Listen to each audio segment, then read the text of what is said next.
Finally मैं आपकी खुद की आवाज़ सुन रही हूँ तो अब मुझे समझ में आया कि आप कैसे साउंड करते हैं। हाँ मतलब लोगों को अभी सिर्फ समय से ही जानते। मैं जब भी लाइव आता हूँ तो लोग बोलने लगते हैं कि समय की आवाज़, इसकी आवाज़ निकालो, उसकी आवाज़ निकालो। आपने जब भी शुरुआत में बोला था कि इंस्टाग्राम पे आपके 1500 फॉलोअर्स थे एंड आपकी रील्स मिलियन प्लस व्यूज आ रहे हैं।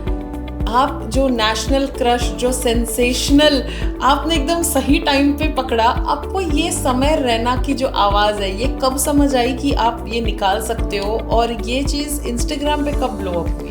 एक्चुअली मैं तो देखिए मिमिक्री तो मैं बहुत पहले से कर रहा था, धीरे धीरे इम्प्रूव हो गई। और जब रेडियो जॉकी बना तो दिन भर वॉइस ओवर करता था मिमिक्री। कभी चंडीगढ़ से आ रहा है, अरे हमको संजय दत्त चाहिए। कभी गुजरात से आ रहा है, अरे हमको सलमान खान चाहिए। कभी चेन्नई, हैदराबाद, कोलकाता, कानपुर, मुंबई, जितने भी मिर्ची के जो जितने भी स्टेशंस हैं वहाँ से फ़ोन आने लगा। तो जैसे अभी आपने मिमिक्री की, बट वो पहुंचा, वो ब्लो आउट कैसे हुआ जो समय का हुआ था? और आपकी मैंने कुछ स्टोरीज भी देखी थी, आप मिले भी थे, तो वो पूरा एक्सपीरियंस बताइए। मैं थकेश भाई के यहाँ पहुंचा। अब मैंने लेकिन कंसेप्ट देख लिया। मैंने देखा कि कैसे शो बनाते हैं, पॉडकास्ट टाइप कुछ करता हूँ जिसपे मैं, और एक फ़ायदा ये हो गया था कि लोग ना मैं जब इतने पूरे शो में वो इतनी सारी मिमिक्री किया, लोगों को समय में रहना बहुत पसंद आ रहा है। मैंने एक चीज़ नोटिस की, सब लोग कमेंट कर रहे हैं समय रहना वॉज ऑन पॉइंट, समय रहना वॉज ऑन पॉइंट। तो मैंने बोला क्या कर सकते हूँ मैं समय के साथ। 1 मिनट में आप कितनी आवाजें निकाल सकते हो? नाम लो जल्दी जल्दी। अमिताभ बच्चन, अजय देवगन, सुनील शेट्टी, सलमान खान, आमिर खान, शाहरुख खान।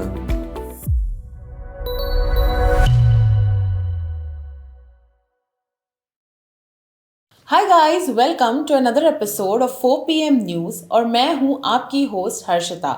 हर एपिसोड में मैं लेकर आती हूँ नए सेलिब्रिटीज़, लेकिन एक पॉडकास्टर होते हुए आज मेरे पास भी एक होस्ट है जो होस्ट करते हैं एक शो इंस्टाग्राम पे जिसका नाम है समय समय की बात है। एंड इनका जो सेंस ऑफ ह्यूमर है और बाकी चीज़ें मैं कुछ नहीं बोलूँगी, उनकी जुबानी उनकी जर्नी सुनते हैं। So welcoming on the show RJ Dheeraj. Hi RJ Dheeraj, welcome to the. Hi, कैसे हो आप? Thank you so much for inviting me. Finally मैं आपकी खुद की आवाज़ सुन रही हूँ तो अब मुझे समझ में आया कि आप कैसे साउंड करते हैं। हाँ मतलब लोगों को अभी सिर्फ समय से ही जानते। मैं जब भी लाइव आता हूँ तो लोग बोलने लगते हैं कि समय की आवाज़, इसकी आवाज़ निकालो, उसकी आवाज़ निकालो। राइट। सो फाइनली अब हो रहा है कि अब ये इसके बाद पता चलेगा कि मेरी आवाज़ कैसी है। वैसे तो रेडियो में जब था तब तो जो मुझे पहले से जानते हैं पर्सनली तो उनको तो पता है, बट अभी जो मेन और मेजर ऑडियंस जो अभी जो जुड़े हैं उन लोगों को अभी पता चलेगा। So thank you so much. So आप वैसे नागपुर से हो और वो बोलता है कि Mumbai is the city of dreams. So Nagpur से मुंबई कैसे आना हुआ, कैसा रहा आपका अभी तक का एक्सपीरियंस? सो अभी तक मतलब बहुत ही कम समय है बताने के लिए, लेकिन इट्स बिन 6 मंथ्स। मैं पहले, जैसे मैं बताया कि मैं रेडियो मिर्ची में था, तो मैं नागपुर में इवनिंग शो करता था 5 to 9। फिर मतलब 2022 से लेकर तो 2025 जनवरी तक मैंने किया, 2 साल 7 महीना। उसके बाद मैंने सोचा कि यार नहीं, अब कुछ मतलब बड़ा करना चाहिए। मतलब इससे और जो मैं चाहता था वो मैं नहीं कर पा रहा था, टू बी ऑनेस्ट। तो मैंने बोला कि एक बड़ा स्टेप लेना ही पड़ेगा। सो क्या था कि फॉलोअर्स कम थे थोड़े, मतलब 1500 फॉलोअर्स थे। सो क्या होता है कि आजकल ज़माना फॉलोअर्स का है, तो मुझे बोला गया कि थोड़ा आप और 1-2 साल रहो। तो मैंने सोचा नहीं यार, अभी टाइम मेरा, मैं ना यहाँ पे मैं वो नहीं कर पा रहा हूँ जो मुझे चाहिए। और मैं मतलब कहीं ना कहीं वो इंस्टिंक्ट फील हो रही थी। तो मैं बोला नहीं, एक बड़ा स्टेप। तो बहुत लोगों, मेरे घर वाले बोल रहे थे अरे पागल है, वहाँ जाएगा ना, नौकरी है ना कुछ है। तो एक चीज़ थी कि मैं वॉइस ओवर्स करता था, मैं मिमिक्री कर लेता था, और मैं नेशनल वॉइस ओवर्स करता था, और कुछ 1-2 एड्स में भी काम कर चुका था। तो मेरे को एक कॉन्फिडेंस था कि नहीं, मैं कर लूँगा। एटलीस्ट कुछ नहीं हुआ तो मिमिक्री या फिर वॉइस ओवर जो कमर्शियल्स जो होते हैं उनके दम पे एटलीस्ट मेरा जो खर्चा पानी है मुंबई का वो तो निकल ही जाएगा। राइट।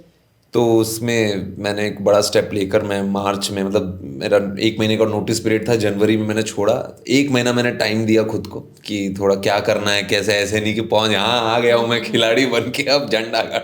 तो मैंने पूरी रिसर्च किया क्या करना है, व्हाट इज़ द प्रोसेस। फिर वहाँ से मैंने फिर घर ढूंढा। फिर घर में अंधेरी पे ही पता था, तो अंधेरी में रहा। फिर वहाँ से धीरे धीरे जर्नी स्टार्ट हुई।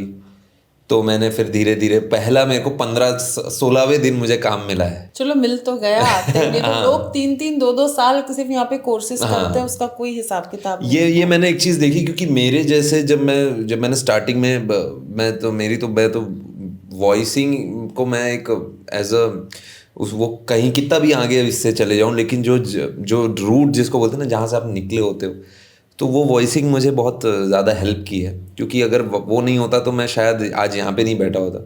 जो माइक, जो लोग पॉडकास्ट पे जो माइक देखते हैं, तो मैं बना बना के सैम्पल्स भेजता रहता था। मतलब जब अगर मुझे काम नहीं है तो मैं ऐसे खाली नहीं बैठता था। और यहाँ पे मैंने देखा है कि अगर आप थोड़ा सा भटके तो आपके साथ आप कुछ नहीं कर पाओगे यहाँ पे। लेकिन अगर आप जिस दिन मैंने कुछ तो भी ऐसे मतलब निकला हूँ ना कि चल कुछ करते हैं, ये सही में यहाँ पे कुछ तो भी नया होता है। मैंने एक चीज़ फील की है। मैं सोचता हूँ नहीं चलो यहाँ निकल, कोई मिल जाता है, कोई बंदा मिल जाता है, फिर वो आपको कुछ ऐसी चीज़ बता देता है, अरे वहाँ पे हो रहा है, कपिल शर्मा हो रहा है, वो फिल्म सिटी गए हो तुम, ये ऐसी ऐसी चीज़ें। मैंने तो ये शहर बहुत ही जादुई है। जिसको कुछ करना है हाथ पैर मारते रहो, कुछ ना कुछ करते रहो, बैठे मत रहो। अगर आप बैठोगे तो घर चले जाओ, नहीं तो ये है। तो मैंने हाथ पैर मारा 10 दिन तक। तो मेरे को लगा मैंने बहुत बड़ी गलती कर दिया। मैं लोगों को फ़ोन कर रहा हूँ, मैं सैम्पल्स बना एकदम टॉप क्वालिटी के, मतलब लग रहा है कि सब लोग बोल भी रहे हैं अच्छा है, बहुत अच्छा है। लेकिन शुरू में आप जब जाओगे तो यहाँ पे लोग बोलते हैं कि ठीक है बताता हूँ आपको, कुछ रहेगा तो बताता हूँ, लेकिन आपको फॉलोअप करना पड़ता है, पीछे पढ़ो पीछे पढ़ो। बहुत कम जगह है, इतना कंपटीशन, स्पेशली वॉइसिंग में। जो लोग वॉइस और आर्टिस्ट बनना चाहते हैं उनसे मैं बोलता हूँ कि आप अगर आना चाहते हो, मैं अभी जस्ट, मैं एक अपने आप को वॉइस आर्टिस्ट जो मानता हूँ, मैं अभी इस इंडस्ट्री में आया हूँ। मैं पहले रेडियो में नागपुर में रिमोटली करता था, बट जो अब प्रोफेशनल जो काम होता है, जो एड्स में काम होता है, जो डबिंग होती है नेटफ्लिक्स में, जो अपन सुनते हैं Hindi to English to Hindi या तमिल तेलुगु की जो होती है, उन लोगों को मैं बोलता पहले से ही जो 20 साल से आप जो लोग आर्टिस्ट बने हुए हैं, जो 20 साल से कर रहे हैं, आपका कंपटीशन उनके साथ है। राइट। क्योंकि आपको अगर वहाँ जगह बनानी है तो आपको उनसे बेहतर या फिर उनके जितना अच्छा करना पड़ेगा। क्योंकि जितने भी डायरेक्टर्स होते हैं वो बोलते हैं भाई अभी जो नया आएगा वो जो काम आधे घंटे का है वो 1.5 घंटा लगाएगा, तो क्यों 1.5 घंटे देगा अपने, उसके पास वो, उसको भी तो घर जाना है, उसको भी तो बीवी बच्चे हैं उसके। तो बोलते हैं जो भी लोग टाइम लगाते हैं हम उसको लेते हैं। तो वो वॉइसिंग का ये चीज़ सीखी मैंने कि जल्दी जल्दी करके, तो फिर वहाँ से धीरे धीरे स्टार्ट हुआ। और फिर एक रील मैंने एक ऐड किया मैंने सफोला हनी का, पंकज त्रिपाठी, वो मेरा, मैं उस पे आती हूँ, वो थोड़ी देर के बाद आती हूँ सारे वॉइसेस पे। सबसे पहले तो जब ही आप बॉम्बे आए तो एक होता है कि लोगों को ना मतलब टैलेंट बहुत होता है, बट बॉम्बे की हवा कहीं ना कहीं ये बोल देती कि यार ऑफ स्क्रीन तो इतना फेम नहीं मिलता है जितना ऑन स्क्रीन मिलता है। तो क्या एक ऑन स्क्रीन भी आप कुछ ट्राई करना चाहते हो? हाँ, या ऑफ कोर्स मैं तो एक्टर ही बनना चाहता हूँ, इसीलिए तो मैंने मिमिक्री सीखा। मैं मिमिक्री आर्टिस्ट थोड़ी मेरा सपना है बनने का, वो तो मैंने एक्सप्लोर कर लिया। मैं जब मैं 16 साल का था तो एक्चुअली मेरे पापा आए, पापा बोले कि देख तूने, मतलब 10वीं की मेरी प्रीलिम्स चालू थी, तो बोले देख आज मेरा एक किसी से परिचय हुआ है। मेरे पापा ऐसे बोलते, देख तू अगर पढ़ाई बराबर किया तो मैं तेरा एक हमारे साथ एक किसी का परिचय हुआ है, तो अगर तू 90% लाया तो तेरा मैं जो अवार्ड शो में जो डांस जो होता है ना, जो सेलिब्रिटी के पीछे जो डांस, वो जो डांस करते तो उसका एक अकेडमी है, तो वो 90% वाले को ही वो सिलेक्ट करता है। तो तू अगर किया तो फिर मैं तेरा उसमें एडमिशन, उसमें थोड़ी फीस ज़्यादा लगती है, 1-2 लाख लगता है, लेकिन चल हो गया मैं करवा दूंगा, ऐसा पापा बोले। तो मैं बोला है, तो मेरे सपने जागने लग गए। तो मैं बोला मैं डांस भी बहुत अच्छा करता हूँ, तो पहले मैं सिर्फ डांस ही करता था। फिर मैं की कोई वीडियो नहीं देखी है डांस अभी मैं ये मेरे प्रोफेशन में आ गया, लेकिन कुछ आप देखोगे तो मैं डांस बहुत अच्छा करता हूँ। पहले मैं सिर्फ डांस ही करता था, फिर मैंने उनको, हाँ, लेकिन उसकी क्वालिटी बहुत बहुत लो थी। तो मैंने बोला यार लोग देखेंगे, लोग बोलेंगे यार ये कौन है, क्या है, तो मैंने उसको डिलीट कर दिया। तो अभी मैं जब डालूंगा तो अच्छे तरीके से डालूंगा। हाँ, तो डांस भी मैं बड़ी, मतलब जितना अच्छी मेरी मिमिक्री है, डांस उससे कम नहीं है। मैं उतना ही, मतलब उतना ही अच्छा मैं डांस भी करता हूँ। सो मेरा फर्स्ट टैलेंट डांस ही है। लेकिन प्रोफेशनली मैंने फिर रेडियो में जैसे आ गया, फिर मिमिक्री करने लग गया, वॉइस ओवर्स करने लग गया, तो मैंने इसको एक थोड़ा रास्ता वैसे हाँ, तो मैं इसको थोड़ा ज़्यादा सीरियसली लेने लग गया, क्योंकि इसमें पैसे पैसे मिलते हैं, कमाने लग गया, मेरा अर्निंग सोर्स यही है। सो इसलिए मैंने डांस को थोड़ा सा अभी रोक दिया है। तो यही है। फिर ऑन स्क्रीन आप बोल रहे थे ना, ऑन स्क्रीन मैं एक्टर ही बनना चाहता हूँ। और अभी धीरे धीरे मैं मिमिक्री, मेरे को वो एक्टर जब बनना था, तो मैंने सोचा कि यार एक्टर बनते हैं। डांस तो ऋतिक रोशन भी करता है, मैं एक्टर बनूंगा तो डांस भी दिखेगा और एक्टिंग भी करेगा। अपने आप को एक तरह से, किस तरह से आप प्रेजेंट करते हो ना, ये भी बहुत मैटर करता है। तो तभी आपको लोग समझ पाते हैं कि आप कैसे, आपका थॉट प्रोसेस कैसा। तो मैंने सोचा कि एक्टर बनते हैं। तो अब एक्टर कैसे बने ये तो मुझे पता नहीं था, एक्टिंग का ये नहीं आता था। तो मैंने देखा कि कोई कोई कोई सेलिब्रिटीज़ थे, नाना पाटेकर का एक मैंने सीन उठाया, best dialogues of Bollywood actors, ये मैंने यूट्यूब पे। तो ये मजदूर कहाँ थे कातिया, लोहे को पिघलाकर उसका आकार बदल देता है, ये मैंने कॉपी करने की कोशिश किया। फिर अच्छा है, फिर सलमान खान हुआ, फिर मैं ऑगी बहुत देखता था, ऑगी एंड द कॉकरोचेस, वहाँ से मैंने स्टार्ट किया। वो बहुत बढ़िया लगता था मुझे। वो जैक, ओए मोना तू टेंशन मत ले भैया, नहीं भैया। वहाँ से फिर करते करते मेरे को समझ में आया कि ये मिमिक्री है, this is not an acting. फिर मैं जब आया हूँ तब मेरे को वॉइस ओवर से भी काफ़ी कुछ एक्टिंग का सेंस हुआ, क्योंकि वॉइस ओवर में मैं मिमिक्री थोड़ी कर रहा हूँ। ऑडियो सीरीज होती हैं, जैसे कुकू एफएम है, तो उसमें मैंने बहुत सारी ऑडियो सीरीज, ऑडियो ड्रामा, मतलब सिर्फ ऑडियो के थ्रू कोई कहानी चल रही है जिसमें एक्टिंग भी हो रही है। भैया मैं जानता था आप ये क्या कर रहे हैं, मैं तो उससे प्यार करता हूँ, ये भी एक तरह से एक्टिंग है। तो यहाँ मैं मिमिक्री नहीं कर रहा हूँ, यहाँ मैं बस एक कैरेक्टर पोर्ट्रे कर रहा हूँ। तो वो आइडिया हुआ। लेकिन अभी जैसे जैसे जितना आप चीज़ों को जानते हो ना, तो समझ में आता है कि अभी आपको और सीखना बाकी है। कोई भी अच्छा आर्टिस्ट जो होता है वो कभी ये नहीं बोलेगा मेरे को बहुत आता है। उसको ना अपने मन में कहीं ना कहीं लगेगा यार ये बेस्ट हुआ है क्या, ये अच्छा हुआ है क्या, कैसा लगा। हाँ, आमिर खान जैसे, ये नहीं, ये मेरा थोड़ा सा है। आमिर खान, ये बढ़िया हुआ है क्या, अरे क्या यार, अरे अर्शिता, पूरा एक ही सवाल में पूरा पॉडकास्ट निकाल दिया यार। तो ये आमिर ये है। तो एक अच्छे आर्टिस्ट की खासियत ये होती है कि आप जितना ज़्यादा आप उसको समझते हो अच्छे से, उतना ही अच्छा परफॉर्म कर पाओगे। राइट। एक्टिंग मतलब जो भी परफॉर्मेंस है वो एक्सप्रेशन से नहीं होती। अब मैं मिमिक्री में यहाँ पे कोई स्क्रू थोड़ी कस रहा हूँ, मैं सोच रहा हूँ। जब मैं सोचता हूँ उस एक्टर के बारे में, उस किरदार के बारे में, तो वो ऑटोमेटिकली वो पोर्ट्रे होता है। तो आपने मुझे पहले बताया कि जैसे 90% आते, तो आपके पापा आपको बैक डांसर्स वाली जो इंस्टीट्यूट है वहाँ 1-2 लाख डाल के आपको भेजने वाले थे, तो क्या वो चीज़ हुई आपकी? अब देखो, अगर वो होती तो वो तो नहीं हुई, क्योंकि मैं पढ़ाई में बहुत ही एवरेज था। मेरे 10वीं में 68% आए थे, 12वीं में 55% आए, तो बहुत ही एवरेज था। और मेरे को मैथ्स बिल्कुल नहीं समझती थी, तो वो डिफरेंशिएशन, इंटीग्रेशन मेरे को कभी समझा ही नहीं। बट मैं ना मेरे पापा की थॉट प्रोसेस मुझे बहुत बहुत ज़्यादा इम्पैक्ट करती है आज मैं जो भी कर रहा हूँ। क्योंकि ऐसा नहीं है कि वो मेरे पापा हैं, मतलब मैं, कोई अगर मुझसे पूछे कि आप किसके फ़ैन हो, तो मैं अपने पापा को बहुत मानता हूँ। उनकी जो विचारधारा थी, जो लोग मेरे पापा, मैं एक पंडित बैकग्राउंड से आता हूँ, मैं द्विवेदी हूँ। सो मेरे पापा पूजा पाठ करते थे, शादियों में जाते थे। तो वो एक विचारधारा जो होती है कि मेरे पापा की जो चीज़ें, जो मुझे सबकॉन्शियसली अब समझ में ज़्यादा आता है, कि क्योंकि जो चीज़ें मेरे को पापा तब बताते थे कि देख ये ऐसा होता है, ये ऐसा होता है। जब गलत काम करता कोई तो हृदय सशंकित होता है। रावण भी जब सीता का हरण करने गया था, तो उसको, वो भले त्रिलोक का राजा था, त्रिलोकों पे उसने राज किया था, लेकिन जब वो उस किसी दूसरे की पत्नी का जब हरण करने जा रहा था तो उसकी भी फट रही थी, वो भी, उसको भी डर लगा था, भले उसको पता था कि मैं कर लूँगा, लेकिन वो भी डर रहा था। तो ये छोटी छोटी चीज़ें, इसलिए जब भी कोई आदमी गलत करता है तो उसको पता होता है कि वो गलत कर रहा है। तो ये छोटी छोटी चीज़ें, और कोई चीज़ कैसे करना चाहिए, क्या होता है, कोई आप किसी से जब बात करते हो तो कैसे बात करनी चाहिए, ये छोटी छोटी चीज़ें अब मेरे को समझ में है। तब मैं सिर्फ सुन के, मैं ऐसा नहीं कि तब मैं ऐसा सोचता था कि, बट उसकी गहराई मेरे को तब उतनी नहीं समझी।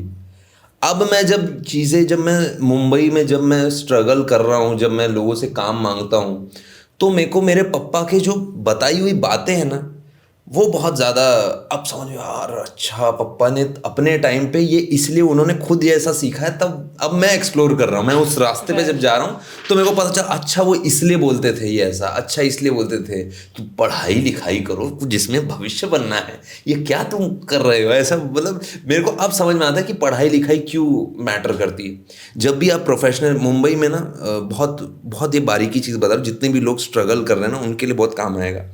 लोगों के पास टैलेंट होता है, बट आपको अपने हिसाब से खुद को प्रेजेंट करना भी आना चाहिए। करेक्ट। आप हिंदी में अगर बात करोगे ना, ये ना कोई बोलता नहीं है, अरे हिंदी में जज करते हैं, मैंने देखा है लोग, आप अगर हिंदी में बात करोगे ना तो उनके बात करने के जैसे how they are responding to yourself, तो वो उससे समझ में आता है कि यार ये मेरे को कैसे इम्पैक्ट, मतलब कितना भाव दे रहा है। अरे so hi, I am RJ Dheeraj, I am a voice artist and I'm looking for voice over projects. Is there any project going on? Please refer me. Can I give an audition? तो ऐसा अगर मैं बोलूँगा तो हाँ हाँ, आप अपने सैम्पल्स भेज दीजिए ना।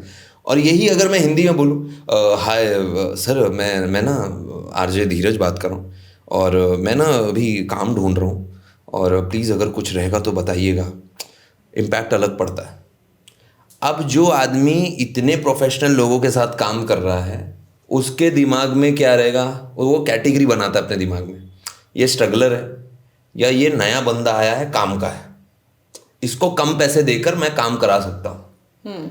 ये होता है ट्रिक, ये मैंने सीखा है, यही है हर जगह, एक्टिंग में भी यही होता है। जितने भी लोग ऑडिशन दे रहे हैं कैटेगरी बना के रखते हैं। कैटेगरी का, ये अच्छा एक्टर है, ये एक वन टेक में देता है, इसके पास एक्सपीरियंस है, 1 डे 2 डे वाले जो एक्टिंग करते हैं, ये बी कैटेगरी वाला है। इनका अगर बहुत कम लो बजट है, वर्टिकल वाली सीरीज आ रही है, या फिर कभी बजट हमको कम है, या एक दो दिन के लिए चाहिए, तो ये बी कैटेगरी वाले एक्टर्स को बुलाएंगे हम कॉल करके। एक सी वाले जो कोई काम के नहीं है, अभी जिन पे काम करना बहुत है, जिनकी लैंग्वेज सही नहीं है, जिनको एक्सप्रेशन पे अभी, जिन्होंने बहुत कम एक्सपीरियंस है, जिनके ऐसी कैटेगरी होती।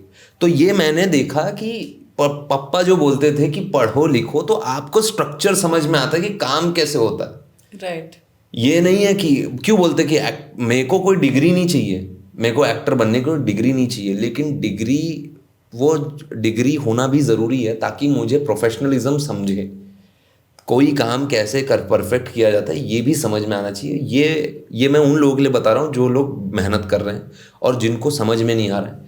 मैं तुमको बहुत सटीक तरीका बता रहा हूँ, अगर ज़िंदगी में कुछ करना है तो प्रोफेशनलिज्म जानना ज़रूरी है। आप अपने ऊपर काम कर रहे हैं, but how you are presenting yourself, that is most important thing.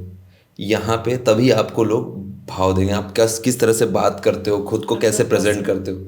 आप चले जाएंगे सर काम ही नहीं मिल रहा है। मेरे साथ में, मैं जब क्राउड डबिंग भी मैंने की है, क्राउड डबिंग मतलब ये होता है, कुछ कुछ लोग ना चिढ़ाते, क्राउड डबिंग मतलब जो डबिंग्स होती हैं, अभी जैसे मैंने जोरासिक वर्ल्ड आई थी अभी जो स्कारलेट जोहानसन की, उसमें मैंने क्राउड डब किया है, उसमें कहीं नहीं मेरा आवाज़ है, मतलब समझ में नहीं आएगा, अच्छा ये कोई कैरेक्टर नहीं है। जो भीड़ होती है, भीड़ में अरे सुनो इधर आओ, कहाँ जा रहे हो, अरे 4 लोग बात कर रहे हैं, कोई भीड़ भड़के में जा रहे हो आप, तो 2 लोग बोलो अरे आज तुमने अच्छे कपड़े नहीं पहने, मैं बता रहा हूँ तुम्हें, तुम हमेशा लेट करते हो, ये सब ये आपको सुनाई भी नहीं देगा। जब आप थिएटर में जाएंगे, डॉल्बी 7.1 ऑडियो में जब आप सुनेंगे तो हल्का सा आवाज़ आपको सुनाई देगा। तो उसमें जब मैं बैठता था तो दे आर लाइक 8 और 9 पीपल्स, 7-8 लोग बैठे हैं, वो लोग 1.5 साल से मेहनत कर रहे हैं, और जितने भी लोग हैं वो बोल रहे हैं यार हमको तो काम ही नहीं मिलता है। मैं ऐसा नहीं कि मैं उनकी बुराई कर रहा हूँ या ये बोल रहा हूँ कि उनको काम नहीं आता है। मैं ये बोल रहा हूँ कि आप अपनी चीज़ों को, आप अपनी गलतियों से सीख नहीं रहे हो।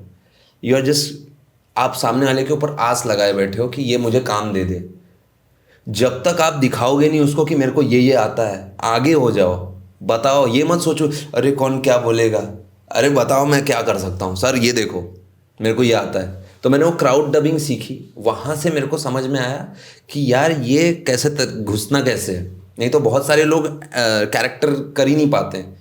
अगर 6 महीने से ज़्यादा आपको क्राउड डबिंग हो गई है और आपको अभी तक किसी भी डायरेक्टर ने एक भी बार कोई भी छोटे कैरेक्टर के लिए भी नहीं बुलाया, आप क्राउड डबिंग ही करते रह जाओगे, मेरा एक्सपीरियंस है। क्योंकि उनको चाहिए लोग, वो आपको एज अ आर्टिस्ट नहीं, वो आपको एज अ भीड़ देख रहे हैं, एक्स्ट्राज। तो ये एक्स्ट्राज, कोई नहीं आ रहा है तो आपको थोड़ी मुंह पे थोड़ी बोलेंगे अरे तुमको कुछ नहीं आता है। वो तो बोलेंगे तो साला घर जाएगा तो कुछ कोई मार पीट ना दे, कुछ किसी के रहता ही वो साला ऐसे कैसे बोल दिया, तो इसलिए नहीं बोलेगा। लेकिन ये आपको खुद सीखना है। ये एक सही जो अच्छा आर्टिस्ट होता है उसको अपने ऊपर काम करने का उसको होना चाहिए। मेरे को अगर अभी जैसे मैंने एक शो हुआ अभी जस्ट आने वाला है, मतलब मैं उसका नाम नहीं ले सकता, बट एक शो, उसके लिए मुझे ऑडिशन में उन्होंने मेरा ऑडिशन मांगा।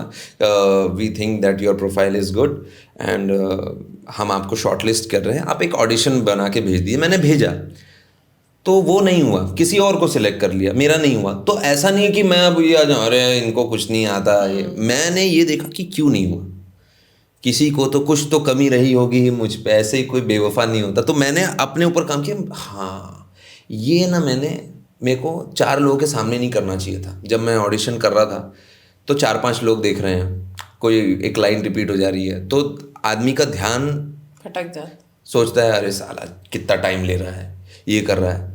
उस चक्कर में मेरा परफॉर्मेंस कम हो गया। तो मेरे को समझ में आया कि नहीं यार मैंने गड़बड़ कर दिया।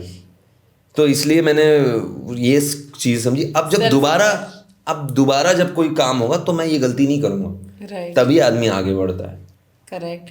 आपने जब भी शुरुआत में बोला था कि इंस्टाग्राम पे आपके 1500 फॉलोअर्स थे एंड आपकी रील्स मिलियन प्लस व्यूज आ रहे हैं, आप जो नेशनल क्रश, जो सेंसेशनल, आपने एकदम सही टाइम पे पकड़ा। आपको ये समय रैना की जो आवाज़ है ये कब समझ आई कि आप ये निकाल सकते हो, और ये चीज़ इंस्टाग्राम पे कब ब्लो अप हुई? एक्चुअली मैं तो देखिए मिमिक्री तो मैं बहुत पहले से कर रहा था, धीरे धीरे इम्प्रूव हो गई। और जब रेडियो जॉकी बना तो दिन भर वॉइस ओवर करता था मिमिक्री। कभी चंडीगढ़ से आ रहा है अरे हमको संजय दत्त चाहिए, कभी गुजरात से आ रहा है अरे हमको सलमान खान चाहिए, कभी चेन्नई, हैदराबाद, कोलकाता, कानपुर, मुंबई, जितने भी मिर्ची के जो जितने भी स्टेशंस हैं वहाँ से फ़ोन आने लग गए।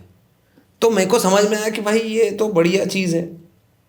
तो मैंने जब मिमिक्री तो मैं डालता था, बट जब मैं यहाँ आया मुंबई में तो अब मैं ना पंकज त्रिपाठी, तो मैं यहाँ पे जब मैं आया तो यहाँ पे ना आपको और एक्यूरेट होना पड़ता है। क्योंकि मिमिक्री में अभी आज की इंडस्ट्री में जो डबिंग इंडस्ट्री है सबसे नंबर 1 है निनाद कामत जी, जो कि मतलब मिमिक्री वो कपिल शर्मा शो में भी आए थे, जो थैनोस ब्रह्मांड में जो उनका डायलॉग बहुत फेमस हुआ था वो है। उसके बाद है सुमित शिंदे, उसके बाद भी और भी बहुत सारे हैं, बट अभी जितने मेरे को जितना पता है। और उसके बाद और अच्छी जो मिमिक्री करते हैं वो जय विजय सचान, जो मैं जिनको एकदम टॉप मानता, जिनसे मैंने सीखा है, जिनको देख देख कर अच्छा इन्होंने ये किया ये किया ये किया। तो अभी मेरे को समझ में आ गया कि भाई इनसे या तो इनसे बेहतर या फिर इनके जितनी मिमिक्री जब मैं करूँगा तभी मेरे को काम मिलेगा। तो वो करने के चक्कर में मैंने इतनी प्रैक्टिस किया, कम से कम मैंने 1.5 महीना सिर्फ मैं ये सैम्पल्स ही बनाता था। शाहरुख खान अरे तुम्हारा नहीं समझता है ये।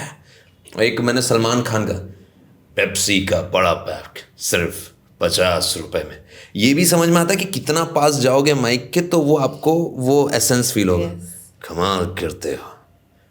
जब नॉर्मल मिमिक्री अरे कमाल करते हो कमाल के, ऐसा नहीं है, कमाल करते हैं सर, हवा भी देनी पड़ती है। ये सीखा कि सिर्फ मिमिक्री नहीं है, आपको वो बनना पड़ेगा। सामने वाले को पता ही नहीं चलने देना है कि डब हुआ है बीच में, इतना एक्यूरेसी चाहिए।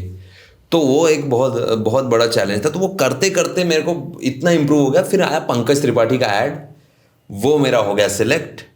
वो सिलेक्ट हुआ, उसके बाद उन्होंने जिससे सिलेक्ट हुआ था उन्होंने बोला कि मैंने ऐसे पूछ लिया कि सर ये तो इसका बजट कितना होगा क्योंकि मैं हूँ तो मैं 24 साल का ही, मेरे अंदर भी तो बचपन है, तो मैं ज़्यादा ओवर एक्साइटेड हो गया। तो मैंने पूछा सर अब क्या होता है कि जब काम कम होता है तो आदमी सोचता है कि एक बड़ा काम आ गया तो कितना मिल जाए, मेरा महीने का खर्चा हो जाए, लेकिन उसको थोड़ी पता है मैं इसके लिए उनको लगा कि अरे यार ये अभी अभी आया है, इसको मैं मौका दे रहा हूँ ये अभी से। तो उन्होंने बोला अरे अभी आपको आए हुए कितना टाइम हो गया। तो मैंने समझ में आया कि यार मैं चाहता तो उनको बोल सकता था, लेकिन मैंने समझदार व्यक्ति कभी भी अपने काम से जवाब देना चाहिए आपको, नहीं तो आपको घमंडी समझेंगे लोग कि अरे ये इसको मिमिक्री क्या आती है तो ये अपना ये बता रहा है, होशियारी मार रहा है मेरे सामने।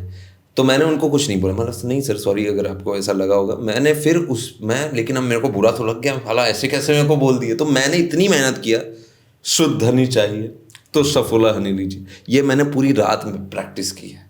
वो जो आपको जो दिख रहा है वो पंकज त्रिपाठी, मैंने पूरी मतलब मेरे को नींद ही नहीं आ रही थी, ऐसे कैसे मुझे बोल दिया। मैंने बोला अगले दिन मैं जब जाऊंगा तो नहीं उनके मुंह से अगर वाव निकला तो फिर मैं काहे का घंटे का आर्टिस्ट घंटे का बादशाह जैसा वो डायलॉग। तो वो मैंने उसको अपनी ईगो को ना सही जगह यूज़ किया। तो वहाँ से जब हुआ तो उनको फिर सुपर यार जब ये निकला तब मेरे को मेरा सिलेक्शन होने से ज़्यादा मज़ा आया जब उस इंसान ने बोला सुपर यार, तो मेरे को ज़्यादा अच्छा लगा। पर पैसे मिले? पैसे अभी मिल जाएंगे पैसे मिलते हैं बट वो डिपेंड करता है कि आपकी ब्रांड वैल्यू कितनी है। बट हाँ पैसे तो मिलते हैं, अच्छे मिलते तो हैं। आपकी ब्रांड वैल्यू बहुत हाई है क्योंकि आई थिंक समय Raina is one of the highest paid अगर इंस्टाग्राम कोलैबोरेशंस की बात करें। एंड मैंने समय रैना का तो कोई मिमिक्री या वॉइस ओवर करता हुआ मैंने आई एम नॉट अवेयर आपके अलावा, तो मुझे तो वही इंक्विजिटिवनेस है कि वो वाला एक्सप्लोर कैसे हुआ। देखिए इंस्टाग्राम, मैंने एक चीज़ सीखी है, Instagram is the trend. Correct. आप आज पूरी दुनिया, पूरे जितने भी टीनेजर्स हैं, जितने भी यंगस्टर्स हैं, वो सारे इंस्टाग्राम यूज़ करते हैं, यूट्यूब से भी ज़्यादा। यस। यूट्यूब में ना आपको शॉर्ट्स में ना थोड़े कचरा भी भर गया है शॉर्ट्स में। इंस्टाग्राम ना वो इंस्टाग्राम का दिमाग ज़्यादा फिल्टर है। इंस्टाग्राम आपकी बातें सुनता है, मैं अभी ये मेरा फ़ोन रखा हुआ है ना, वो बातें सुनता है आपकी। यस। और आपको वो ज़्यादा रिलेट करवा पाता है, इसलिए लोग इंस्टाग्राम ज़्यादा सुनते हैं। इंस्टाग्राम एंड फेसबुक में सबसे ज़्यादा 30 से 40 साल 45 साल सारे अंकल आज फेसबुक चलाते हैं। तो फेसबुक में भी ऑडियंस है, लेकिन मेरी जो ऑडियंस है, मैं अपनी उम्र के हिसाब से लोगों को इन्फ्लुएंस करूँगा ना। ऑफ कोर्स मेरा जैसा विचार था, मैं थोड़ी वो बाबा आलम के ज़माने के जोक सुनाऊंगा, मेरे को खुद पसंद नहीं है तो मैं क्यों डालूँ। तो मैं इंस्टाग्राम पे मैंने फोकस किया, मैं बोला ये बनाता हूँ। और मेरे को आया थगेश भाई का फ़ोन, वहाँ से मज़ा आया मेरे को। वहाँ से मैंने चीज़ें सीखी, फिगर आउट किया कि अच्छा ऐसा नहीं है कि इसके पहले मेरे को मैं कर नहीं सकता था, लेकिन कुछ चीज़ें आपको फिगर आउट करने में टाइम लगता है। जैसे वो जो 1000 बल्ब वाली कहानी है ना, कि 1000 बार जब बल्ब फूटे तो आपको जो 1001 का वाला जो बल्ब था तब समझ में आया कि 100,000 बार 1000 ऐसे तरीके जिससे बल्ब नहीं बनता है। तो मैं जब थगेश भाई उन्होंने वो ऐड देख लिया मेरा, वो शुद्ध हनी चाहिए, तो उस टाइम पे मेरी थोड़ी सी किस्मत भी ऐसी थी कि वो उस टाइम पे वो नया कोई एक सेगमेंट ला रहे थे और एक नई प्रॉपर्टी ला रहे थे, ऑलमोस्ट मंडे करके। अभी भी चल रही है, अभी कुछ 7-8 एपिसोड आ गए हो गए उसके। मैंने तो उसके 2-3 देखा तो उसके बाद नहीं देखा। तो उन्होंने मुझे मैसेज किया इंस्टा पे, थगेश भाई ने, बोले अरे भाई आई सीन योर कंटेंट। तो वो जो मैंने इसके पहले जो करके रखा था, जो मिर्ची में जो नहीं चला, जिस पे कोई व्यूज़ नहीं आते थे, तो वो उन्होंने वो टैलेंट उन्होंने वो समझ लिया कि हाँ ये बंदा एंटरटेनिंग है, ही इज़ टैलेंटेड एंड इसको बुला के ना अपन कुछ कर सकते हैं बढ़िया। तो मैं मतलब वो भूखे को खाना दे दो वैसी वाली बात है। तो उन्होंने बोला कि भाई देखो आप ट्यूसडे को फ्री हो क्या? मैं बोला बिल्कुल फ्री हूँ, आप बोलो मैं आ जाता हूँ। तो उन्होंने बोला कि ऐसा ऐसा कर लेंगे, ऐसा ऐसा कर लेंगे। और सडनली जब मैं पहुँचा तो बात चल गई प्रैंक की। मैंने एक प्रैंक किया था जब मैं मिर्ची में था, एक नवाजुद्दीन वाला प्रैंक है। अच्छा। हाँ। आपने उनकी आवाज में किसी को तो कॉल एक किया था? नवाजुद्दीन वाला प्रैंक है जिसमें बहुत से लोगों को पता नहीं होगा। तो उसमें मैंने साहिल बन के बात की है। एक्चुअली ये काट देना। ठीक। ये काट देना, ये मत बताना, नहीं तो साला मिर्ची वाले मेरे पीछे पड़ जाएंगे। तो एक्चुअली उसमें उसमें मैंने नवाजुद्दीन से बात की है। और उसमें जो आपने सुन देखा होगा कि उसमें पहले एक बंदा है जो मिमिक्री कर रहा है, फिर नवाजुद्दीन अपनी मिमिक्री कर रहे हैं, फिर देखा अभी भी ओवर एक्टिंग कर रहा है ऐसा वाला, तो वो दैट इज़ मी। ओके। तो वो वाला मैंने वहाँ से, तो उनको मैं ऐसे ही अपने कुछ एक्सपीरियंसेस शेयर कर, बोले हाँ करते हैं, रवि गुप्ता वाला प्रैंक करते हैं, रवि गुप्ता के साथ प्रैंक करते हैं जिसमें आप पंकज त्रिपाठी बन के करेंगे। मैं बोला डन है। यस, मैंने देखा है वो वीडियो। वो ऑन स्पॉट हुआ है, कुछ नहीं सोचा था, कोई स्क्रिप्ट नहीं थी। वो शायद अगर वो प्रैंक, मतलब कुछ चीज़ ऐसी होती है जो इंस्टेंट वाला, जो ऐसे आपके दिमाग में कुछ चीज़ें आती है वही चलती है, क्योंकि वो अनप्लैंड होती है। तो मैंने वो जब किया तो रवि गुप्ता को उन्होंने, भाई ने फ़ोन लगा दिया और रवि गुप्ता ने तुरंत हाँ भाई फ़ोन भी उठा लिया। और वहाँ पे मेरे को, अब मैं बोल रहा हूँ यार इतना बड़ा आदमी है, मैं तो तब पहली बार बात करूँ, मैं बोला कैसे बात करूँ, क्या करूँ। तो मैंने बोला हेलो, शुक्रिया शुक्रिया, कैसे हैं आप? बढ़िया। ऐसा मुझे क्यों लग रहा है कि कोई मिमिक्री कर रहा है। हो गया मेरा। लेकिन फिर देखिए, बुद्धि बहुत तेज है तुम्हारी। वहां से उसके बाद मैंने स्विच किया समय रैना पे। तो जब मैंने समय रैना किया तो उनको बहुत ही अच्छा लग गया। एंड थगेश भी बोल रहे थे कि यार तेरा समय बहुत अच्छा निकल रहा है। समय भाई की मिमिक्री मैंने लेटेंट के टाइम पे की थी। मैंने भी जब चीज़ें फिगर आउट, मैं बोल रहा यार ये नहीं चल रहा, वो नहीं कभी चल रहा। सोचा था लेटेंट पे जाऊं? हाँ ऑफ कोर्स, यही तो इसीलिए तो सीखा था मैंने मिमिक्री। मैंने बोला यार, मैंने वो नमन नमन अरोड़ा का जब मैंने वीडियो देखा, मैं बोला यार ये मेरे लिए ही बना है, ये लेटेंट जो है ये मेरे लिए बना है। मेरे को पता है मैं क्या कर सकता हूँ, मेरे को ऐसे ही चाहिए। अब मैं बोला लेकिन मैं कुछ नया करूँगा, मिमिक्री क्या करूँगा, सिर्फ वही सलमान शाहरुख आमिर यही वही करूँगा, कॉमेडी ज्यादा। हो जाएगा, ये तो सब करते हैं, नया क्या है। तो मैंने बोला समय की करते हैं। मैंने 3 दिन सिर्फ समय के पॉडकास्ट देखे, 3 दिन कंटिन्यू, रात दिन, हाउ ही थिंक्स। वो अब जोक आने वाला है, वो जोक मारने के पहले क्या सोच रहा है, मैंने इस पे काम किया है। लैंडिंग। देखो अब ये जोक इन्होंने मारा, लेकिन मैं देखा जब ऐसा, जब उनका एक्सप्रेशन होता है तो मेरे को समझ में आ रहा है ये बंदा अभी जोक मारने के बारे में सोच रहा है, ही इज थिंकिंग लाइक अब क्या मारूं, अब क्या मारूं, अब क्या मारूं। ये मैंने पकड़ा। तो मैंने जब सोचना चालू किया तो वो जो मैंने जो समय समय की जो बात जो बोली है, उसमें समय भाई एग्जैक्ट उनका थॉट प्रोसेस ही वैसा है, उसमें मैंने वो भी डिलीवर किया है। वो इट्स नॉट सिर्फ मिमिक्री। जैसे वो एक बियर बाइसेप वाला जो मैंने, हाँ पूछ माँ कसम, अगर मैं असली का समय रहना होता तो 2-4 गाली तो तेरे मुंह पे फेंक के मारता मेरे भाई। वो जो एक पॉजेज हैं, अब जैसे रवि गुप्ता, उनकी भी मैंने किया, लेकिन रवि गुप्ता की उनकी आवाज़, और पंकज त्रिपाठी जी का हाँ, थोड़ा सिमिलर लगता है। उनका जो, अब देखो दोनों एक ही सिमिलर रीजन से आते हैं। तो जो नॉर्थ इंडियंस जो होते हैं, जैसे मेरी भी आवाज़ थोड़ी सी नेजल है। तो मैंने ऐसा महसूस किया कि जितने भी नॉर्थ इंडियंस होते हैं उनकी आवाज़ थोड़ी सी नेजल निकलती, देखिए बहुत अच्छा है। और ये टोन जो आता है, और वही रवि गुप्ता भाई की भी, उनकी भी थोड़ी सी सिमिलर है, नॉट एज मतलब, लेकिन उनका जो, मैं अंदर से बहुत गदगद था, लेकिन जब तुम्हारे शो पर आ गया तो सारा मूड मेरा खराब हो गया। ये मैंने पॉजेज से कर, जितनी मिमिक्री आपको उनकी आवाज़ निकालने, उनके पॉजेज पे ज़्यादा फनी आती है। ये मैंने उनके पॉडकास्ट देखे। पैसे और मॉरल्स मेरे दोनों अपनी जगह है। मैं कभी भी अपने शो पर गालियाँ नहीं देता, पैसे कम मिलते हैं यूट्यूब से। मैंने बहुत खाई हैं गालियों की बात भी मैं किससे करूँ। ये नुआंसेस जो है वो बहुत बारीक वाले होते हैं। बहुत आप जब ऑब्जर्व करते हो तो ही बहुत, वो करते करते इतनी मेहनत जब कर लो ना, तब आपको मिमिक्री कैसे करते ये भी आ जाता है। तो जैसे अभी आपने मिमिक्री की, बट वो पहुंचा, वो ब्लो आउट कैसे हुआ जो समय का हुआ था? और आपकी मैंने कुछ स्टोरीज भी देखी थी, आप मिले भी थे, तो वो पूरा एक्सपीरियंस बताइए। मैं थगेश भाई के यहाँ पहुँचा, मैंने वो ऑलमोस्ट मंडे किया, उससे मुझे कुछ 1200-1300 फॉलोअर्स तब आ गए थे। वो वीडियो देख कर मुझे मैसेज आ गए। अब क्या हो गया, मेरे को लगा कि ये तो बढ़िया होना चाहिए था लेकिन उतना नहीं हुआ। अब मैंने लेकिन कंसेप्ट देख लिया, मैंने देखा कि कैसे शो बनाते हैं थगेश भाई के। जब मैं स्टूडियो में गया तो मैंने वहाँ से क्या सीखा, मैंने देखा कि लोग कैसे, ये इंसान कैसे कितनी मेहनत करता है और कैसे वीडियोस बनाता है, हाउ ही थिंक्स। उनकी पूरी राइटिंग टीम है, एक एक जो पंचेस वो डालते हैं अपने जो शोज़ में, वो सारे उन्होंने लिखे हुए होते हैं, उस पर काम हुआ होता है। ऐसे नहीं कि मन में आया कोई भी न्यूज़ उठाए और डाल दिए। वो उसके पीछे पीछे की मेहनत है। तो मैंने देखा अच्छा ये लोग ऐसे काम करते हैं।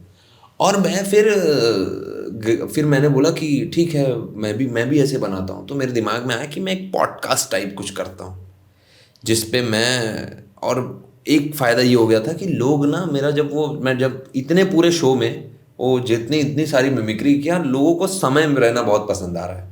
मैंने एक चीज़ नोटिस कर ली, सब लोग कमेंट कर रहे हैं समय रैना वाज ऑन पॉइंट, समय रैना वाज ऑन पॉइंट। तो मैंने बोला क्या कर सकता हूँ मैं समय के साथ। तो मैंने सोचा समय रैना के साथ एक ही बंदा है जो सबसे ज़्यादा जो लोग को हिट कर सकता है। लोग क्या सुनना चाहते हैं, लोग सुनना चाहते हैं बियर बाइसेप को, बियर बाइसेप और समय रैना का पॉडकास्ट। और उसमें कन्वर्सेशन ऐसी हो कि साला कोई सुने तो उसको मज़ा ही आ जाए। उस पे मेहनत किया, 3 दिन लगाया पूरा वो, मतलब 3 दिन उसमें इतना वो जोक्स जब मिले, मतलब और बियर बाइसेप्स वाला क्रेजी क्रेजी मेरे भाई। और रणवीर भाई कैसी कट रही है, काटना तो आपको चाहिए था ब्रो। फिर क्या था, ऐसा कुछ समथिंग मैंने बनाया, मेरे ध्यान में नहीं आ रहा है अभी। काटना तो माँ कसम, अगर मैं असली का समय रहना होता तो 2-4 गाली तो तेरे मुंह पे फेंक के मारता। वो हिट कर गया। सॉरी समय, comedy is not my forte. देखा मेरे भाई, हम अपने शो पे अपने सिर्फ चाटनी नहीं होती। वो जब मैंने डाला तो वो हिट हुआ। अगले दिन मैं जब उठ रहा हूँ तो उस पर व्यूज़ आने लग गए, लोगों के कमेंट्स आ रहे हैं। वो कुछ 40,000 लाइक्स आ गए थे। मैं बोला भाई ये तो निकल गया। अब उस टाइम पे मैं सोच रहा हूँ कि यार अब यही टाइम है, इस पे मारना है चौका। मैंने लोगों की कमेंट्स नहीं, मैंने अगले दिन ही रवि गुप्ता बनाना स्टार्ट किया।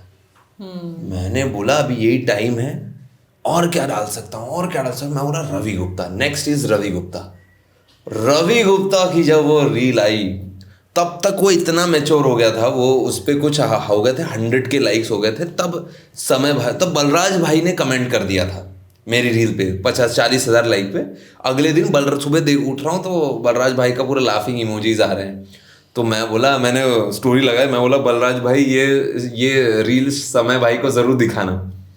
तो मैं जब उनसे मिला, जब मैं समय भाई की जब मैं पार्टी में था, तो मैं जब मिला तो मैं बलराज भाई को बोल रहा हूँ अरे थैंक यू सो मच, आपने ही मेरे को समय। तो उन्होंने आपको बुलाया था, क्योंकि टिकट तो जब भी जाती हूँ सोल्ड आउट ही हो जाता है। हाँ, मेरे को सडनली मैसेज आता है, सब लोग बोल रहे हैं भाई एक बार समय रीशेयर कर देना वो तो तेरा काम बन जाएगा। और मेरे फॉलोअर्स तब बढ़ने लग गए थे।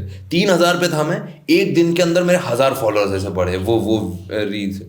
मैं बोला सबसे 4,000 हो गए, फिर 4,000 से फिर 44 हो गए। तब उतने देर में मेरे को समय भाई का सीधा वॉइस नोट आता है। तो उन्होंने मेरे को बोला भाई मेरे को बहुत बढ़िया लगा तेरा वीडियो, बहुत फनी लगा भाई मेरे को तो। मैंने डाला ही था छोटा सा। तो फिर बट उन्होंने बोला कि ड्यू टू सम रीजंस मैं वो शेयर नहीं कर सकता। मैं बोला ठीक है कोई बात नहीं। मैं बोला अब ऐसा वीडियो बनाऊंगा जिसमें तुम शेयर ही करने पे मजबूर हो जाओगे। मैंने और 2 दिन लगाए उसके जस्ट मैंने 31 तारीख को डाला है, उसके बाद सीधा मैंने 2 तारीख को मैंने डाला है। मतलब 2 दिन, मतलब इसकी रीच कम हुई नहीं कि उसको मैंने डाल दिया। और वो मैंने सीधा समय भाई को जैसे ही मैंने भेजा, मैंने सीधा मतलब डाला वो वीडियो, मैंने डायरेक्ट समय भाई को मैसेज किया। मैं बोला भाई अगर आपको ये अच्छा लगेगा तो शेयर करना, ऐसा मैंने डाला। उन्होंने तुरंत सीन कर लिया। फिर सीन किया, मेरे को लगा अरे लगता है भाई को पसंद नहीं आया। उन्होंने वेट किया कि मेरे ऐसा ना का धीरज देखा। हाँ, नहीं वो चाहते थे कि ये रील पहले खुद फटे, ऐसा ना हो कि मैंने इसकी शेयर कर दी इसलिए इसकी रील वायरल हुई है। उन्होंने पहले वेट किया। जब उस पे कुछ 2 लाख व्यूज आ गए, कुछ 10K, 1-2 घंटे के अंदर उसमें जब 10K व्यूज आ गए, 10K लाइक्स आ गए, तब उन्होंने देखा कि हाँ ये रील पोटेंशियल है। और लोगों के जब कमेंट्स पढ़े, भाई रवि गुप्ता इज इनसेन, तू AI है क्या, ये जब पॉजिटिव कमेंट्स जब आ रहे हैं, तब भाई ने रीशेयर किया। और जब उन्होंने रीशेयर किया तो उसके जस्ट 3 मिनट बाद रवि गुप्ता भाई ने भी रीशेयर कर दिया। दोनों के जो बेस्ट इंडिया के टॉप इन्फ्लुएंसर्स है भाई वो इस टाइम पे, मतलब इस टाइम पे जो भी टॉप कॉमेडियंस की बात, पहले तो एक जाकिर खान है, समय रैना, उसके बाद इस टाइम पे रवि गुप्ता है, मतलब मैं मेरे हिसाब से। तो उन दो, मतलब दो अगर टॉप के कॉमेडियंस, अगर उनकी स्टोरी पे कौन दिख रहा है, मैं भाई, इससे ज्यादा और क्या चाहिए। मेरे एक रातों रात मेरे 4400 से सीधा अगले दिन उठ रहा हूं तो 12,000 सीधा, दन दन दन दन दन दन फॉलोअर्स, लोग पागल हो रहे हैं। और ऐसा नहीं कि सिर्फ स्टोरी लगाई, लोग कमेंट्स कर रहे हैं।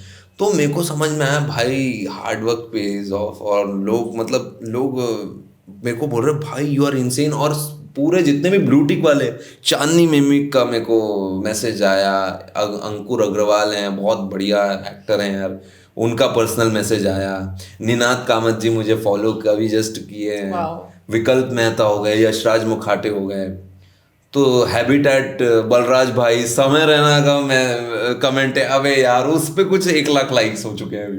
रवि गुप्ता भाई ने तो 2 बार कमेंट किया रात को 1 बजे सोते वक्त, बोले कैसे क्या डालने और एक नीचे बोले बार बार देखने से भी मन नहीं भरता ना वो बहुत मेरे को मजा आया था। तो वो तो एक, मतलब ये ऐसी चीजें हैं जो लाइफ टाइम में एक ही, मतलब कुछ कुछ चीजें जो हमेशा लाइफ टाइम में जो याद रहती हैं। करेक्ट। कि ये वो मोमेंट्स हैं ये। और जब मेरे फिर जब समय भाई का जब मैसेज, मैं बोला भाई साहब मैं तो लग रहा था भाई, मैं तो मतलब टॉप ऑफ द वर्ल्ड उस टाइम पे। तो मतलब ऐसा था, मैं बात, मतलब चैटिंग हो रही है, समय भाई के साथ चैटिंग हो रही है, ऐसा 3 डॉट दिख रहे हैं, ऐसा मैं बोल रहा भाई ये क्या हो रहा है।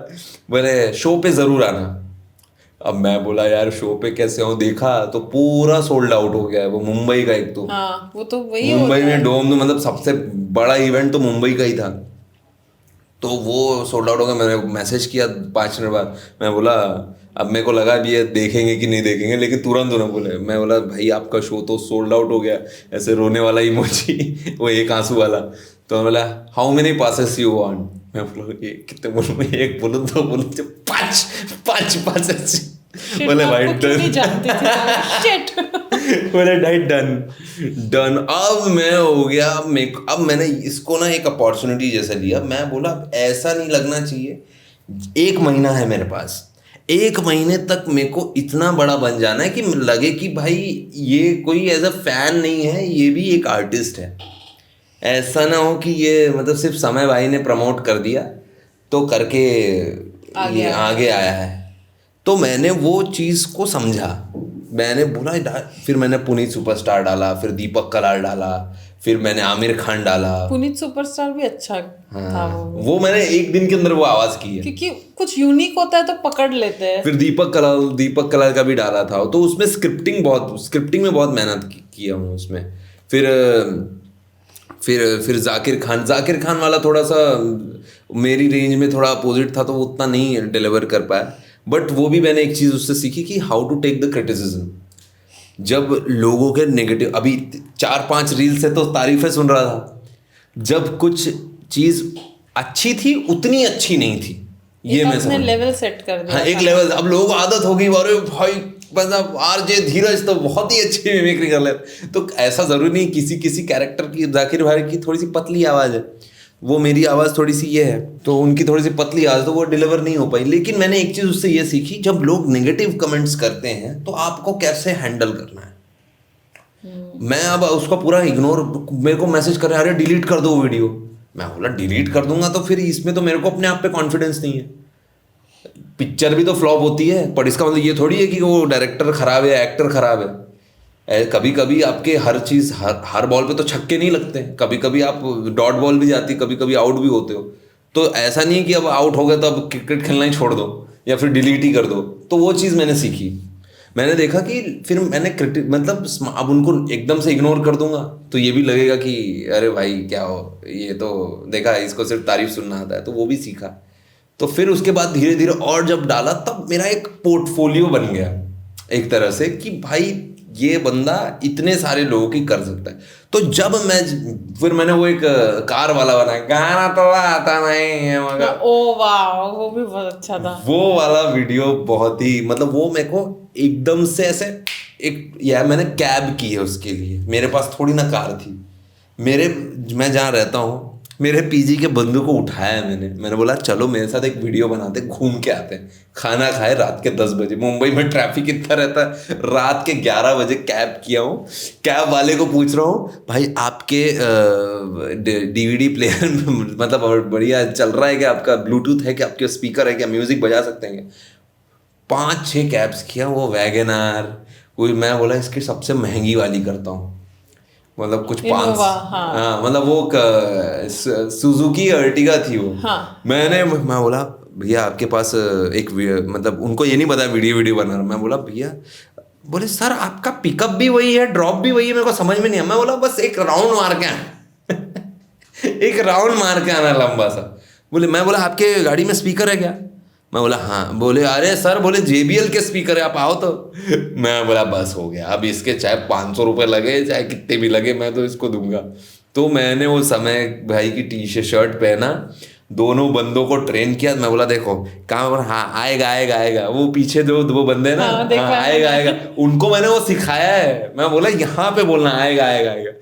वो वीडियो कम से मैंने 22 टेक लिए हैं उसके, 22 टेक, और वो पूरा मरोल से घुमा के पूरा शेरे पंजाब तक पहुंचते 22 टेक मैंने लिए हूँ। गाना तो आता नहीं। और ये कुछ आखिरी ये जो मैंने वो डाला था 17वां टेक था समथिंग, वो आ गया था। मतलब कुछ ना कुछ छूट जा रहा था। उसमें एक गाली भी थी, वो गाली दे रहा था, वो पड़ा और वो निकला एकदम। और फिर जिस दिन मैं मिलने वाला था समय भाई से, जिस दिन उनका शो था, उसी दिन उन्होंने ये किया है, वो शेयर किया, वो भी एक और बार। बोलो ना कितना घिसेगा मुझे समथिंग, वो जब आपको मिले तो बोला पूरा निचोड़े जा रहा है बट मैंने तो भाई समय भाई को बहुत निचोड़ा, अभी बहुत बचा भी है, अभी रिबेल किड का बचा है। रिबेल किड भी किया आपने? नहीं करूंगा अभी, मतलब ये अभी सारे मेरे फेवरेट्स पकड़ रहे हो आप। और उसके बाद महीप जी भी हैं।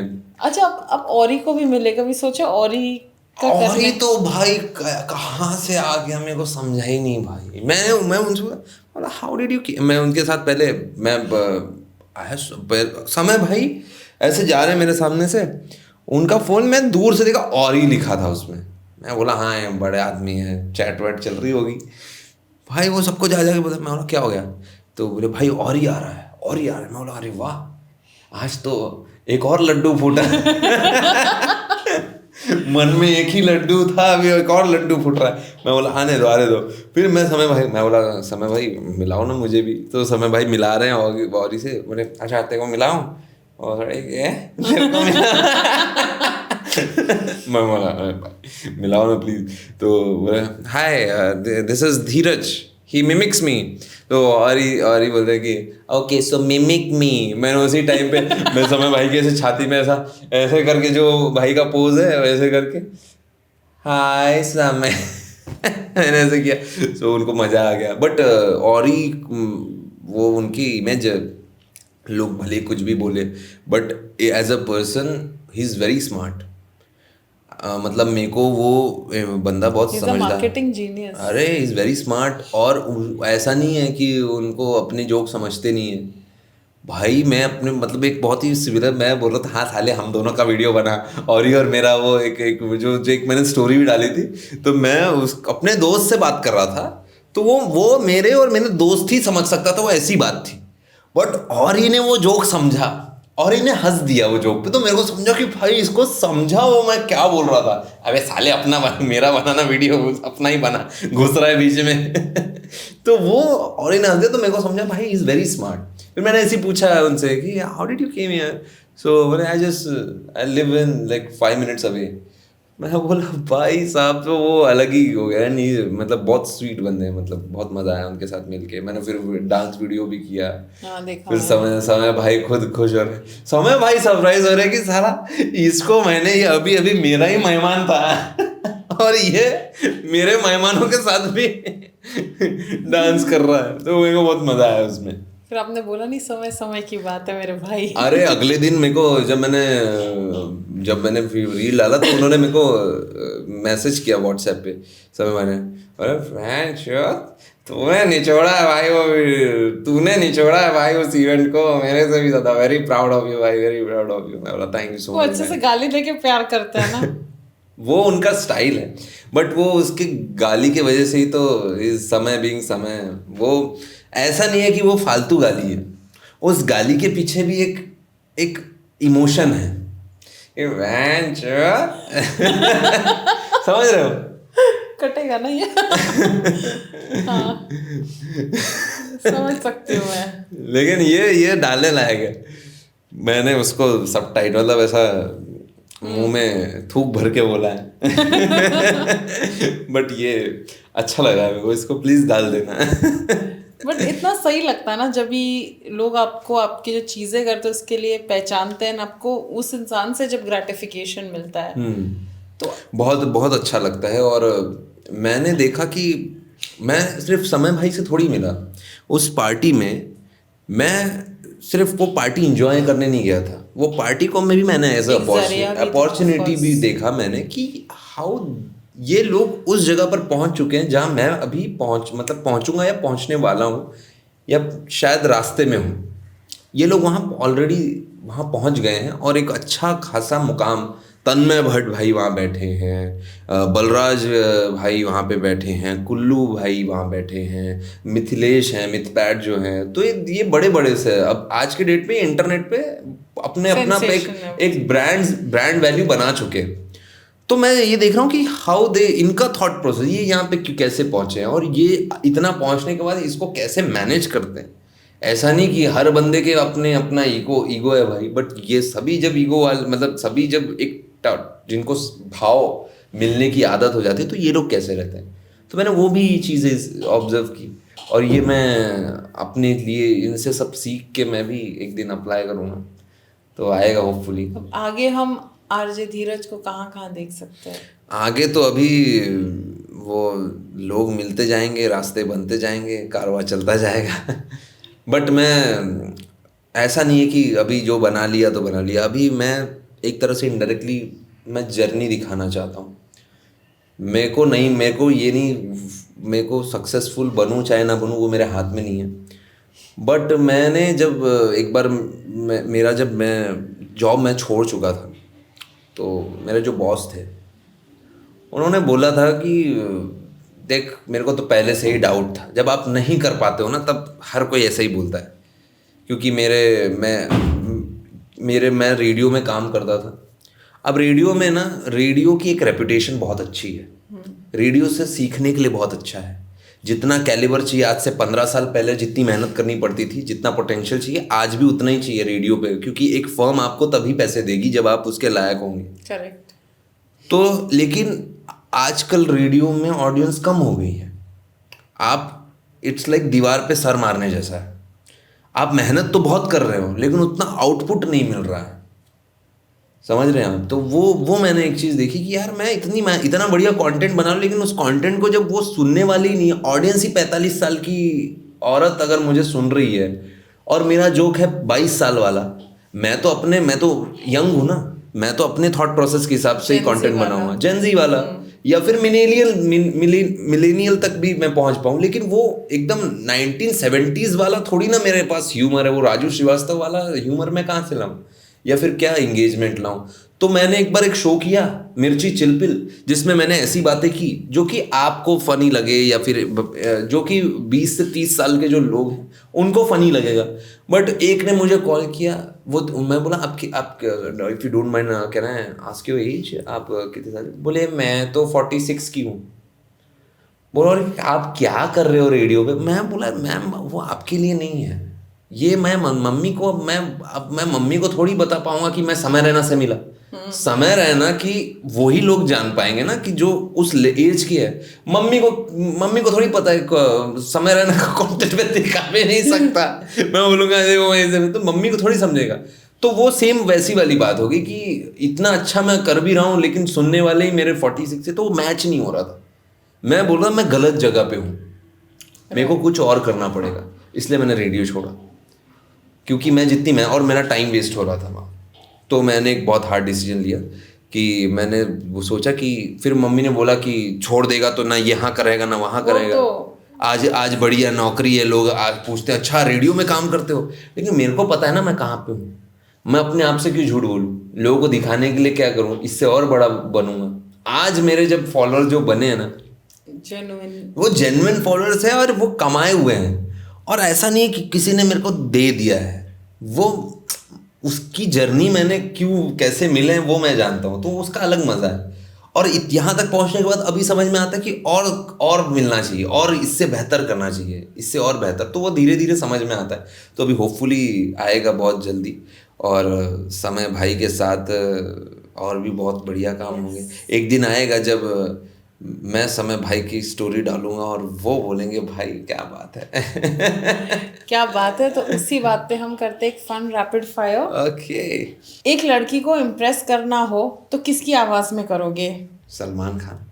प्यार से डर नहीं लगता, थप्पड़, क्या ना डायलॉग था यार। थप्पड़ से डर नहीं लगता, प्यार से तेरे रख लो, वरना थप्पड़ मार के भी दे सकते हैं। समय रहना अगर रेडियो पर ब्रेकअप एडवाइस दे रहे हो तो क्या बोलेंगे? भाई आई डोंट नो भाई, कभी ये मत सोचना कि जो हो रहा है वो हमेशा होता रहेगा। समय सबसे बलवान है, समय सबसे सही है, कोई और दाग लगा के चला जाएगा। इसलिए ध्यान रखना भाई। समय रहना पंकज त्रिपाठी, सलमान खान, शाहरुख खान, आमिर खान, रवि गुप्ता, ये सब में से आप रैंकिंग कीजिए, आपको मज़ा। सबसे ज़्यादा मज़ा तो मुझे समय भाई का आता है, क्योंकि समय भाई का जो ह्यूमर है वो करने में मुझे मज़ा आता है, डिलीवर करने में मज़ा आता है। दूसरा उसके बाद रवि गुप्ता हो गए, उसके बाद फिर सलमान खान है, आमिर खान है, फिर सलमान है, फिर और कौन बता? पंकज त्रिपाठी। 1 मिनट में आप कितनी आवाज़ें निकाल सकते हो? नाम लो जल्दी जल्दी। अमिताभ बच्चन, अजय देवगन, सुनील शेट्टी, सलमान खान, आमिर खान, शाहरुख खान, और पंकज त्रिपाठी हो गए, फरहान अख्तर, ऋतिक रोशन। तो ये अब मैं करके दिखाऊं या आप? हाँ, तो 1 मिनट में आप करके दिखाओ। तो एक क्या करेंगे? हाय, क्या मतलब एक कॉमन चीज़ कि आप एक बोलते बोलते वेरिएशन लाओगे। तो अमिताभ बच्चन से, नमस्कार देवी और सज्जनों, और मैं आज जो मोहतरमा हैं हर्षिता जी के इस पॉडकास्ट में आए हैं और बहुत ही अद्भुत लग रहा है, धन्यवाद भाई साहब, और कमाल करते हैं। नमस्कार, सत श्री अकाल, एंड हर्षिता जी, जो पॉडकास्ट आपने हमारा लिया है, ये हमें डर लगने लगा है कि ये कहीं आप बिग बॉस में ना आ जाएं, तो टीआरपीज़ आपकी हमारी थोड़ी कम हो जाएंगी। और आमिर खान हो गया, अरे क्या यार, अरे इतना लेट आया, पहले तो मुझे बुला लिया फिर खुद लेट आती है, ऐसा कैसे होता है यार, अगली बार टाइम पे आना। बट सही है यार, लड़की टैलेंटेड है, करो, अच्छी बात है। And hi guys, this is Ranbir Kapoor and Harshita. अगर मैं शादीशुदा नहीं होता ना तो मेरा दिल पक्का आ जाता तेरे पास। Sorry Alia, I mean I am a real animal. And I mean कोई और काम भी करते हो कि यही सब करते रहते? मतलब समय की बात है, इनका बस चले तो ये हर जगह पॉडकास्ट की पूरी बैंड बजा देंगे। फाइनली ऐसा एक पहला पॉडकास्ट आएगा जो चलने वाला है इनका। पंकज त्रिपाठी, देखिए बहुत अच्छा है, कभी मिर्ज़ापुर आइए, आपको दिखाएंगे, पॉडकास्ट कराएंगे। मुन्ना बैठाओ मैडम को। वाओ। अगर इंडियाज़ गॉट लेटेंट में आप जाते हो तो आप क्या परफॉर्म करोगे? इंडियाज़ गॉट लेटेंट में अगर मैं जाता हूँ तो मैं इंडियाज़ गॉट लेटेंट में जाके ही बताऊँगा। अगर अर्नब गोस्वामी और पंकज त्रिपाठी डिबेट करे तो फर्स्ट लाइन क्या होगी? कुछ भी कुछ भी। सबसे ज्यादा डिमांड किसकी मिमिक्री की होती है? सबसे ज्यादा अभी तो फिलहाल समय की होती है, बट बहुत होती थी यार। मेरे को कोई नवाजुद्दीन, एक तो कुछ कोई नवाजुद्दीन बोलता है, कोई अजय देवगन बोलता है, कोई सलमान बोलता है, बट अभी तो फिलहाल समय। कभी किसी ने आपसे अपनी गर्लफ्रेंड को मिमिक्री में प्रपोज करवाया है? नहीं। अभी लास्ट में जाते जाते आरजे धीरज का इंट्रोडक्शन समय रैना की आवाज में देखे, we will end the show. So ladies and gentlemen, welcome to our latest guest, the one and only धीरज द्विवेदी। क्या बात है भाई, पूरा निचोड़े जा रहा है भाई तू तो। अभी कोई और भी आएगा कि जिंदगी भर मेरे को ही निचोड़ते रहेगा? वाह, बहुत मजा है बात करके। इतने सारे कैरेक्टर्स, ऐसा लगता है मैंने सबको यहाँ पे बैठ के मैं सबको मिल ली हूँ। Thank you so all in much. One package हो आप। Thank you so एंड जाते जाते आप कुछ ऑडियंस को बोलना चाहते हो? मुझे भी जाइए, आरजे धीरज को इंस्टाग्राम पे फॉलो करिए, और क्योंकि इस टाइम पे तो मैं ही बढ़िया कंटेंट बना रहा हूँ। Thank you so much. Thank you so much, thank you so much.